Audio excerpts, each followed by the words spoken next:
শীতকালে মুরগি পালনে যে ভুলগুলো করা যাবে না, আপনি যদি প্রতিনিয়ত এই ভুলগুলো করে থাকেন তাহলে আপনার অনেক বেশি মুরগি মারা যাবে, এটা নিশ্চিত। আমরা প্রতিনিয়ত অনেকগুলো ভুল করে থাকি, তার মধ্যে অন্যতম কিছু ভুল আছে যে ভুলগুলো করলে আমরা মারাত্মক বিপদগ্রস্ত হব বা হয়ে থাকি, সেই বিষয়গুলোই তুলে ধরবো আজকের ভিডিওতে আপনাদের মাঝে। যদি আপনি মুরগি পালন করে থাকেন তাহলে শীতকালে মুরগি পালনে কিছু গুরুত্বপূর্ণ বিষয় খেয়াল রাখা প্রয়োজন। শীতের মৌসুমে আবহাওয়া শীতল হতে শুরু করে এবং আর্দ্রতার মাত্রা বেড়ে যায়, যা মুরগির স্বাস্থ্যের উপর প্রভাব ফেলে। শীতকালে মুরগি সবচেয়ে বেশি যে কারণে রোগাক্রান্ত হয়ে থাকে তা হলো পরিষ্কার পরিচ্ছন্নতার অভাবে। আপনি যদি এই ভুলটা করেন বা আপনার মুরগির আশেপাশে পরিষ্কার পরিচ্ছন্নতা না করেন তাহলে আপনি ক্ষতিগ্রস্ত হবেন।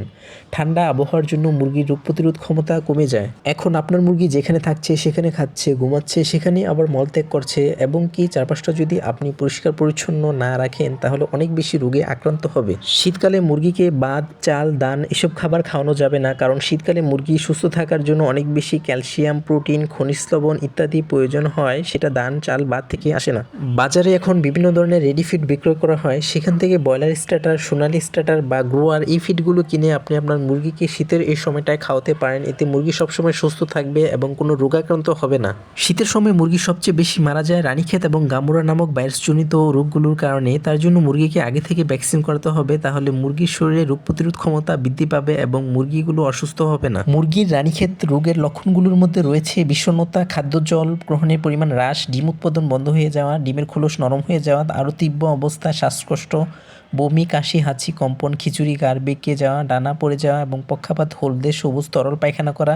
এভাবে এক পর্যায়ে রানীক্ষেত রোগের লক্ষণ হলে মুরগি মারা যায়। মুরগিকে বাঁচানো তখন খুব কষ্টকর হয়ে যায়। বেশিরভাগ মুরগি মারা যায়, তখন বাঁচানোর কোনো উপায় থাকে না, কারণ আগে থেকে এসব মুরগিকে ভ্যাকসিন করানো লাগে। তার জন্য মুরগিকে পরিষ্কার পরিচ্ছন্ন পরিবেশ দিলে এসব রোগ আক্রান্ত হয় না। বিশেষ করে মুরগির খাবার পাত্র, পানি পাত্র, এই পাত্রগুলো সবসময় পরিষ্কার পরিচ্ছন্ন রাখতে হবে। শীতের সময় মুরগির সামনে পানির পাত্র সবসময় রাখা যাবে না, এতে ঠান্ডা পানি খেয়ে মুরগি অসুস্থ হয়ে যেতে পারে বা ঠান্ডাজনিত রোগে আক্রান্ত হতে পারে, এতে মুরগি মারা যাওয়ার সম্ভাবনা অনেকটাই বেড়ে যায়। শৈত্যপ্রবাহ বেশি পড়লে, অর্থাৎ শীত যদি বেশি পড়ে, তাহলে মুরগিকে কুসুম গরম পানি খেতে দিতে পারেন, এতে মুরগি খুবই পছন্দ করবে আর মুরগির স্বাস্থ্যের জন্য খুবই ভালো। শীতের রাতে মুরগির ঘরে দরজা জানলা ভালোভাবে পর্দার কাপড় দিয়ে ঢেকে রাখতে হবে, যাতে বাইরে ঠান্ডা বাতাস প্রবেশ করতে না পারে। রাতের সময় ব্যতীত দিনের বেলায় মুরগির ঘরের সামনে পর্দার কাপড় খুলে রাখবেন, যাতে মুরগির মলমূত্র থেকে গ্যাসটা বাইরে বের হয়ে যেতে পারে। অন্যথায় গ্যাস যদি জমা থাকে তাহলে মুরগি আরও বেশি অসুস্থ হয়ে যাবে।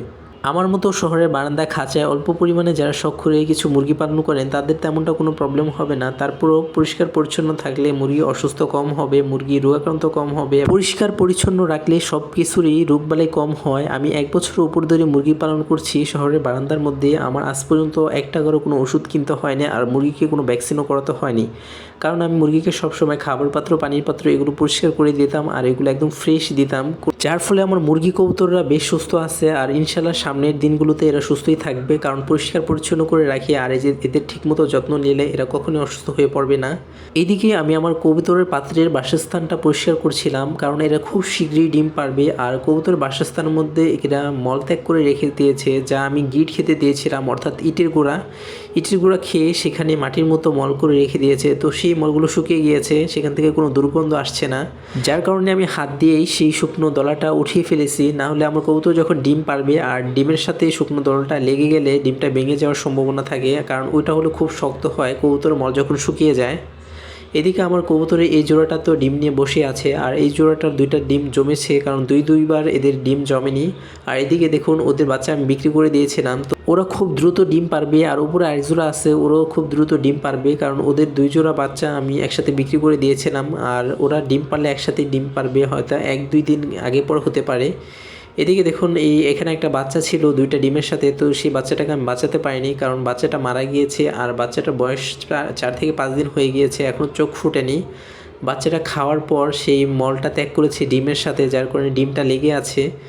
তো ডিমটার গায়ের মধ্যে ময়লাটা লেগে আছে, অর্থাৎ মলটা লেগে আছে, যার কারণে কবুতর ঠিকভাবে তাও নাও দিতে পারে। যার কারণে আমি হালকা কুসুম গরম পানির সাথে আমার একটা তয়লা বিছিয়ে তারপরে ডিমটা ভালোভাবে ক্লিন করে দিয়েছি, মানে ডিমটা পরিষ্কার করে দিয়েছি যাতে মলটা উঠে যায়। তো মলটা তেমনটা উঠাতে পারিনি, হালকা উঠেছে, যদি বেশি ক্লিন করি তাহলে ডিমটা নষ্ট হয়ে যাবে বা ডিমের মধ্যে ব্রণ নাও আসতে পারে। তো আদৌ ডিমের মধ্যে ব্রণ আসবে কিনা তা আমার সন্দেহ, কারণ ডিমগুলোর বয়স অনেক দিন হয়ে গিয়েছে।